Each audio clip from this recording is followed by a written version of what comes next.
Welcome back to some Diablo 4. Today we're going over the best leveling and overall build, in my opinion, right now for Rogue, and that is Twisting Blades. Even though it was nerfed, it is still the highest damage output, survivability output that it can kind of use. There are a couple viable builds. I mean, Flurry isn't bad. Penetrating Shot isn't bad. Rapid Fire isn't bad. I haven't really tried Barrage, so I'm not sure on that one. But this build in general is all about doing damage while also keeping yourself alive and healing, mitigating damage from enemies. Now, I'll link the build guide from Maxroll in the description because it kind of copies that in terms of what it uses for skills. The general idea of the build, though, early on, is that you want to put out crit chance and you want to get your legendary affixes as soon as possible, preferably your Twisting Blades affix because you need that.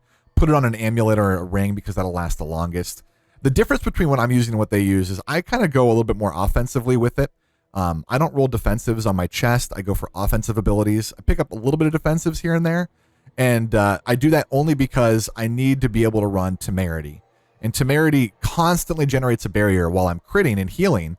And to do that, I have to be on top of mobs, and they're going to be hitting me. So you want to try to stay alive as much as possible.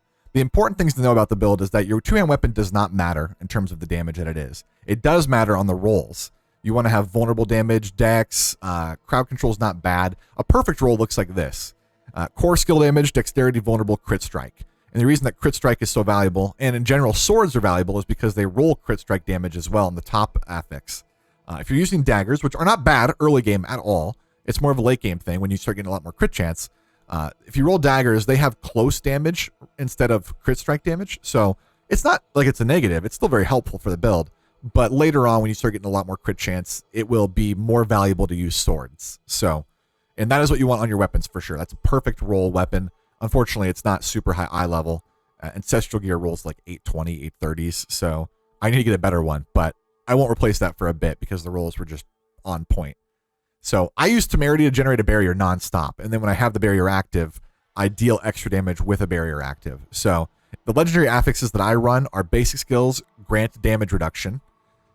You gain extra armor for any damage that you're dealing, which is huge. You're going to see when you put a trap down, each tick of damage the poison trap does on a mob generates stacks of that armor on each mob that it's ticking on, right? As for the moves, I run Dash, Shadow Step, Dark Shroud, Poison Trap, Puncture, Twisting Blades. The reason we do this is there's two mobility moves. This is your CC break, Shadow Step. We use the legendary affix on the boots to get an extra Shadow Step charge. A lot of people like the Unstoppable affix. It's not bad. I just prefer the extra charge. We use Dark Shroud, even though we don't need it, and it's not very useful against an AoE like pack, like we're going to be farming in a second here. This is very useful against individual mobs, where you're fighting like the Butcher, or whether you're fighting the World Boss. Having this extra damage reduction, because it gives you 8% damage reduction per little spinning ghosty wisp thing, is pretty helpful. Also, on top of that, when you spec into it, you go into the tree where it gives you move speed based off of how many Dark Shrouds are up. So early on, this is pretty helpful. I mean, you don't have a lot of move speed on your gear early game, so this gives you a lot of extra movement speed. And in general, leveling is all about moving quickly through packs of mobs. If you can go to higher world tiers early, do it. If you're playing hardcore, you might want to play a little bit safer. But here's a little sheet on the screen for you. Higher world tiers also give bonus experience, obviously, but high level mobs give you bonus XP. Levels 1 or 2 or 3 levels above you gives you 15, 20, or 25. So it does help you level quicker. All XP bonuses are additive. You can also drink a potion if you'd like to give yourself 5%, or you can party up with someone that gives you a 5% additionally as well. So a lot of little XP things you can do there. On top of that, what are we going down here? I have direct damage, deal with to a vulnerable enemy, deals or has a chance to daze them, 43% chance. I think this is super, super helpful. It's very good to keep you alive. It also keeps your damage going. Tom, can't be stopped. Hopefully it doesn't die. Like I said, Shadow Step on the boots, Temerity on the legs. So this is not something I'm not going to get for early on. If you don't have this, run Edge Masters on your weapon. Right now, Edge Masters is disabled in the game. It's not working, I guess, so they took it out, or they're fixing it. Something was wrong with it. And then run just tanky legs. Legs are meant to be tanky. Damage reduction from close range, damage reduction from distance, maximum life. All those things are super, super, super good. Those three are very, very, very helpful. Your last roll could be armor value. It could be damage reduction while poisoned, up to you. So You saw the Twisting Blades affix on the weapon. This, if you're leveling, should be on a ring or an amulet. Since leveling is so slow at the moment, and this is an ancestral weapon, it'll last me a bit. I put it on the weapon. I love this affix in hardcore. It might not be that useful in softcore, but you heal life per second based off of mobs around you. And this also has synergy with temerity. So even if I'm not hitting mobs, I am healing and generating a barrier sometimes. Depends on if I'm able to out-heal the damage they deal. So super, super helpful. I also pick up a ton of damage reduction on my necklace, as you can see. The rings are all offensive. They're crit strike, vulnerable damage, crit strike chance, and crit strike damage. And this is also your resource generation. Dealing resources when you crowd control an enemy. I wish I had a better roll, but I only have one other one and it's perfect. And then crit strike with core skills. The reason you're going to do that is because if the more you crit, the more you can survive against mobs. That's just how it is. Whether you're running temerity or not, if you're running damage reduction in your legs, they won't be able to out damage you and you'll be able to out heal them. So even in World Tier 4, where these mobs are still a level above me, I can pretty much just walk through them with Twisting Blades going. Now you want to try to like travel a distance with Twisting Blades if you can, but unfortunately, I do not have the best mobility. I tried to save one Shadow Step in case I get CC'd in a bad spot, because it will get you out and will save you. And then on top of that, I don't have move speed on my amulet, even though I would love to. I just haven't gotten a great roll. So you can see all these mobs are on top of me, and it doesn't really make much of a difference. I can pretty much just out-heal them. So I haven't even lost my barrier. It's constantly generating from the mobs around me and from the mobs that I'm hitting. Although this sacred gear is not really that helpful to me. I gotta find ancestral gear. So if I were to let these hit me, they actually died. I don't know what they died to. I didn't hit them, did I? Maybe I did.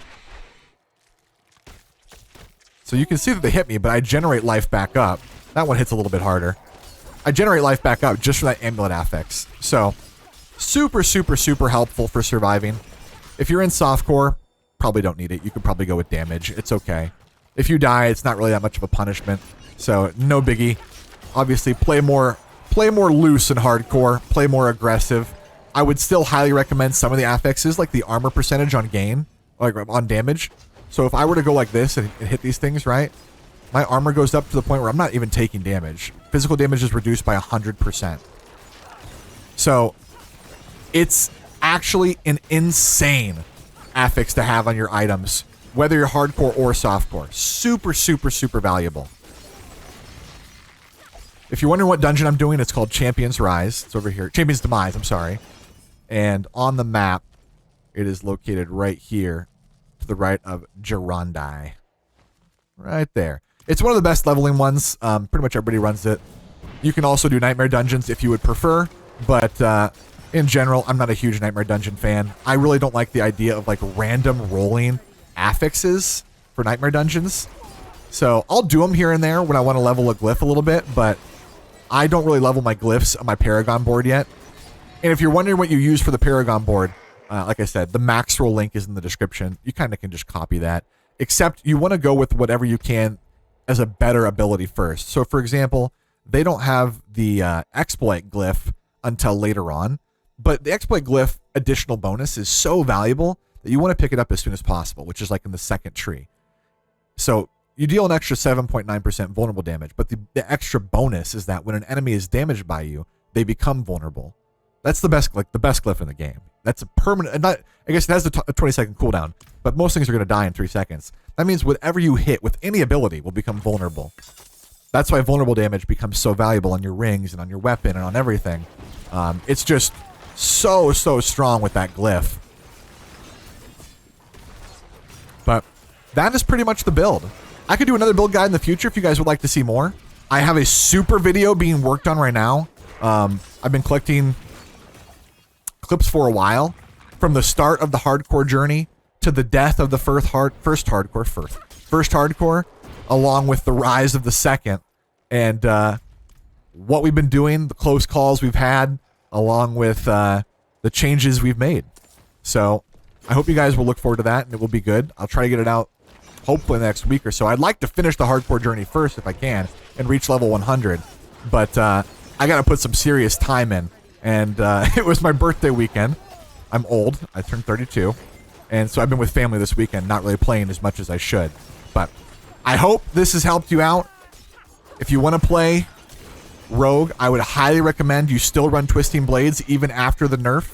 You kind of have to be wary of where you're going to put your poison trap, because you obviously want that to be on a mob or on a pack of mobs that can deal damage to you. You want to generate as much armor with it as you can. Ooh, there is a treasure goblin in here, which usually means, oh, there's a unique ancestral gloves. When you find a treasure goblin in dungeons, a lot of the times that means the butcher is in the dungeon as well.